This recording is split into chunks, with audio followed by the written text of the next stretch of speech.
Today I'm going to be watching this video. It's called How Do Polish and American Elementary Schools Differ? So I've looked at some comparisons between Polish and American high schools before. Just recently watched a video about a Polish school in Ireland as well. So it's quite interesting for me to find out about Polish education. Of course, I've learned that Poland's one of the most educated countries in the world. So interested to learn more about the earliest schooling in Poland. Let's watch this and tell me what you think.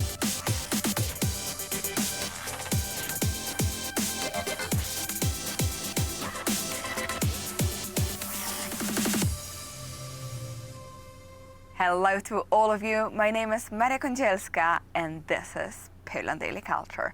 We continue with our topic of cultural differences, especially in education between US and Poland. Here with us is an expert, Maggie Gardner, Polish American. Thank you very much for coming. Thank you for having me. In the previous episode, we talked a little bit about the fact that Polish movies and even books which children are introduced to are very gloomy and sad, and they would usually have some trauma behind it.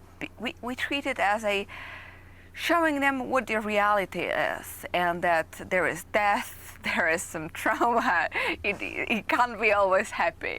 But of course, I myself remember going through and crying my eyes out over the dog who died under the train, or many other things which happens. But what were you reading as a kid in US? Yeah, tell me about that first. So that's not something I knew about in itself. So Polish children's books or children's stories, are they darker? Are they dark? Do they have things like she's saying, talking about death and trauma and things? I don't actually think it's that bad of a thing. I think it's good to teach kids about reality as well, instead of just everything being happy and great all the time. I guess you've got to have some realism in there as well. Even I guess when you think about other countries like America, you look at Disney movies, even though they're all fun and things, a lot of them have deaths and touch on those sort of things as well. It's important lessons to teach children. I started, as we mentioned, I think in the first episode or maybe the second, I grew up in the States and all of my education was in American schools, in the American school system. And growing up, a lot of the books that American children read, even from a very young age, are similarly macabre or have very difficult topics, but they're more political in nature. So whereas you guys were reading about like death, such as The Dog Who Rode Trains, we were reading books like Lord of the Flies or Animal Farm, which kind of introduce children to a very very complex topics and situations which are equally difficult, I think, for young minds. But it shows, I think the difference here is that in the States, it's this political kind of approach to what America is ingrained even from a very young age. We started reading these politically central books from a very young age. Of course, George Orwell, after all, with his Animal Farm, it's considered a philosophical thinker, and even this book has as characters animals. It's still extremely serious and shows how the totalitarianism is born. So it's hard for children to read it. I would say I wouldn't read it like for fun even right now, unless no, exactly not. It's so gloomy and sad in a way as well. Well, I think again, I never knew America would be the same. Like, if I think about growing up in Britain, I don't remember too much that was too gloomy or too dark, but there was a lot of books that had like serious messages that try to teach things as well. So yeah, I think it's quite common. Maybe in some other countries don't have that, but it's an interesting similarity there. The way that most of our reading, the way that literature is taught in the States, I can't really say how it compares here in Poland because I don't have really much experience with beyond kind of just reading with my children at home. But from my experience in the classroom in the States, the way that we addressed these kinds of books is really, we talked about themes and reading comprehension, kind of not just describing what happened in the book, but like, what does it mean, or like, what does each thing represent, and what could it represent? So I think it was a lot of critical thinking from a very young age.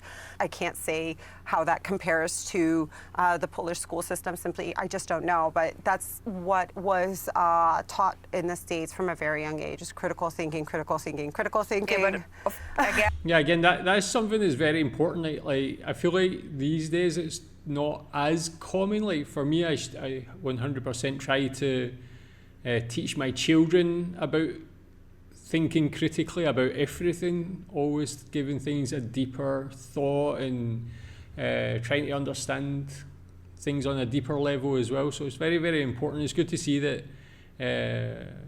I wonder, like, how is that in Poland today? Do you think kids think critically? Is that something parents teach their children? it's more like showing that the democratic system is actually good, and that's why we have it. There's a clear obsession with showing or teaching children that democracy is the single best political system there is. There is nothing better. America is the best, and that is what is kind of taught in the school system. I had to say the Pledge of Allegiance and sing the Star Spangled Banner every single day at school. Really? Yeah, well, every single day. Hard. Yeah. I didn't notice. Yeah. Yeah, I thought that was like kind of just in movies and TV shows. Like, what do you think about that? Having to stand up and sing the national anthem every day, say the Pledge of Allegiance. That's definitely not something we had to do in Britain, in Scotland. Is there anything like that? Did you ever have to sing like religious songs in Poland? That's something we did in Scotland. Like when I was younger at primary school, every Friday there would be like an assembly, and they would go into the hall, the auditorium, and sing like Christian hymns. I don't know if that still happens today, but that's like the only thing we sang as a group. For the first, I think it was mandatory for several years, and then it wasn't compulsory. But yeah, you had to say the Pledge of Allegiance to the flag and everything like that. So it's very amazing. That probably would be shocking for someone in Poland, and even like over patriotic. That we sometimes say that Poles are so patriotic that they say, oh, we have this flag somewhere or in the element. But Americans are extremely patriotic in comparison. Oh yeah. And with saying like, 4th of July is like an insanely big party. But it's just like overly excessive patriotism. Everyone feels American at this day. Yeah, and they're proud about it. Yes, extreme pride. And with having like flags around or your national colors, or even the fact saying that the politicians so often finish their speeches like with "God bless you" or something. God bless America. Oh, God bless America, exactly. God bless you, no, not so much, but God bless America for sure. Exactly. In Poland, we say we are religious or like patriotic, but I can't imagine actually someone just, a principal of the school saying like, "God bless Poland." And they're like, oh, everybody like, what are you talking about? Like, yeah, I really can't imagine suddenly, what would happen if the Polish government said, now we're going to have to say the Pledge of Allegiance to the Polish flag. Every school, every student has to learn it and has to pledge allegiance to the Polish flag. It would be called by the European Union as a nationalism. But I think curious. Yeah, what do you think about that as well? This is like in Europe, it seems to be at the moment anyway. It seems to be quite anti being patriotic, and it is framed as being a nationalist. Just if you're very proud to be from your country, if you wave your flag a lot and stuff, that's kind of weird to me. I'm proud to be British and like be Scottish, especially because I don't live in the country anymore. Now that I live in another country, I'm quite proud of who I am, where I'm from and stuff. And like, I don't think people should be denigrated for being patriotic and being proud of their country. You can tell me what you think about that. Obviously enough, it didn't matter if you were American or not. You had to say it regardless. If like I'm a naturalized citizen, but I had to start saying this. I had to start saying the Pledge of Allegiance and in elementary school before I was even naturalized. So I was a Polish national. But every student, every child that attends the school has to say the Pledge of Allegiance. It doesn't matter if they mean it or even if they understand what it means. It's like you have to, and that's it.